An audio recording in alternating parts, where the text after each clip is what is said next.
Hi, my name is Grant Lindemann, and I'll be doing a tutorial over Audacity.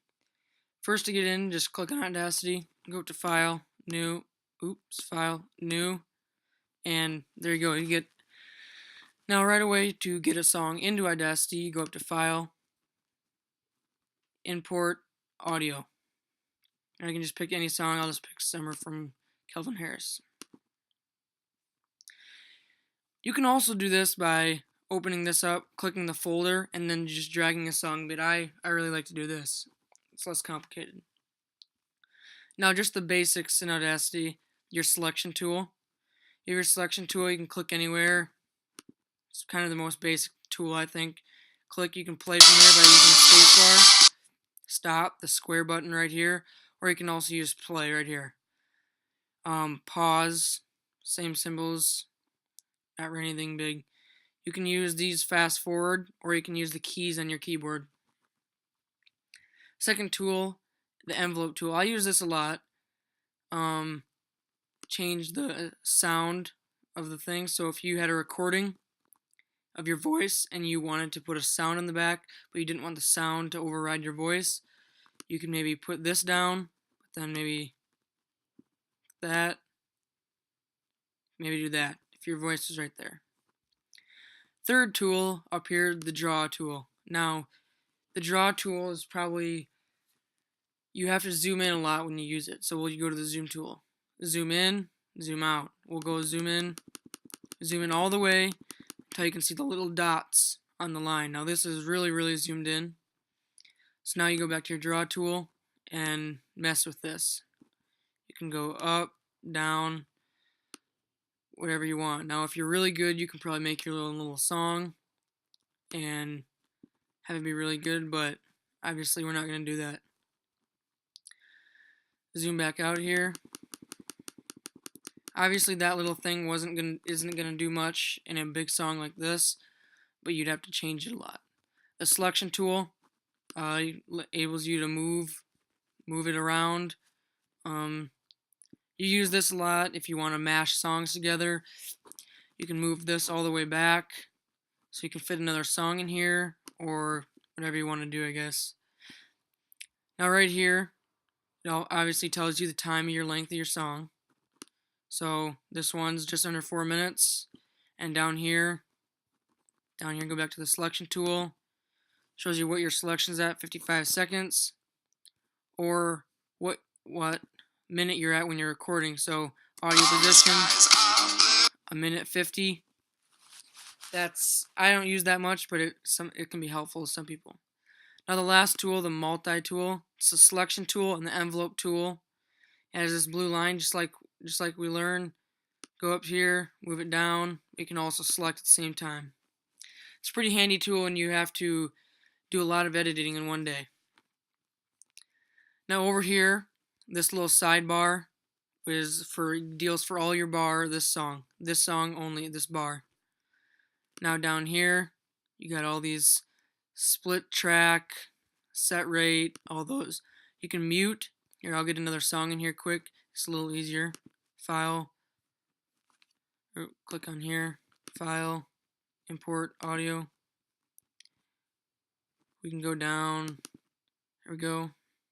Takes a few seconds to load in. Then you click on mute. They would mute that song in that row, or all the songs in that row, so you can only hear this one. Now if you didn't have that in, you can obviously hear both songs at the same time. This is really helpful when you're using a lot of songs. When you have a lot of songs in your Audacity and you only want to listen to one song. You can also do solo, and that is just that song, and it mutes the other song, but basically the same thing. Now this right here changes your audio, changes your voice. So the louder you have it, the higher the voice will be. Really loud right now. And then turn it down.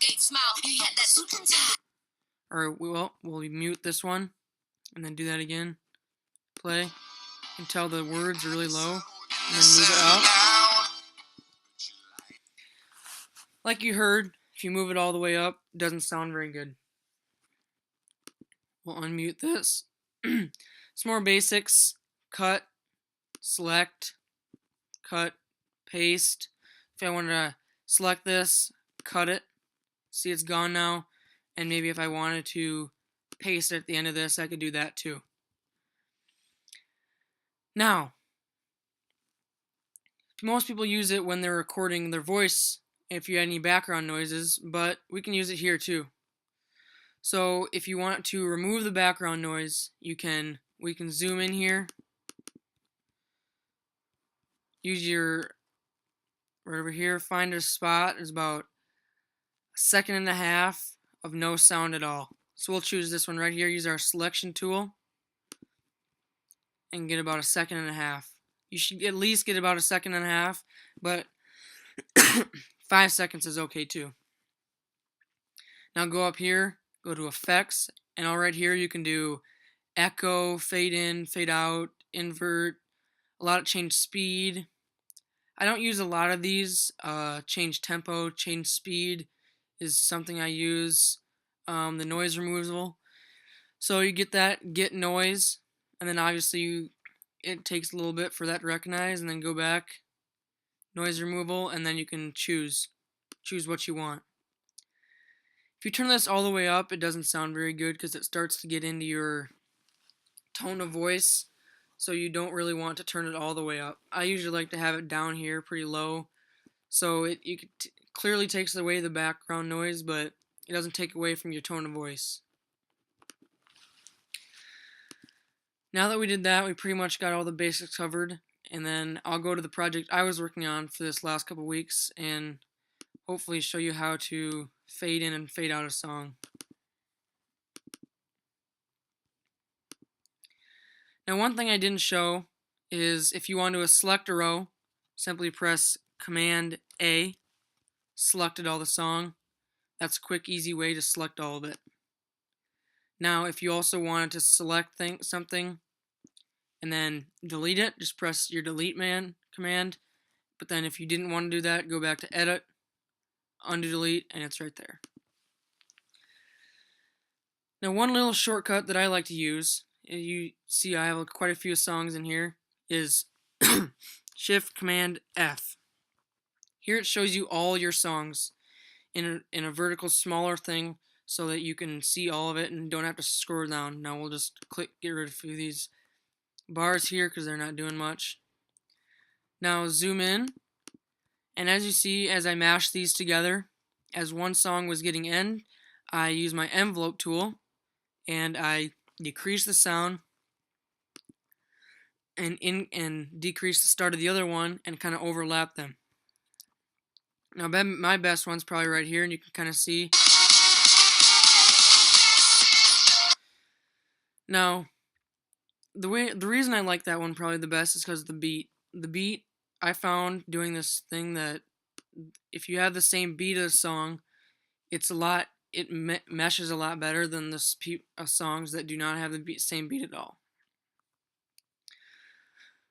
I think today I've pretty much showed you all the basics I can. Probably show you a little bit how to mash a song. Hopefully you learned something. See ya.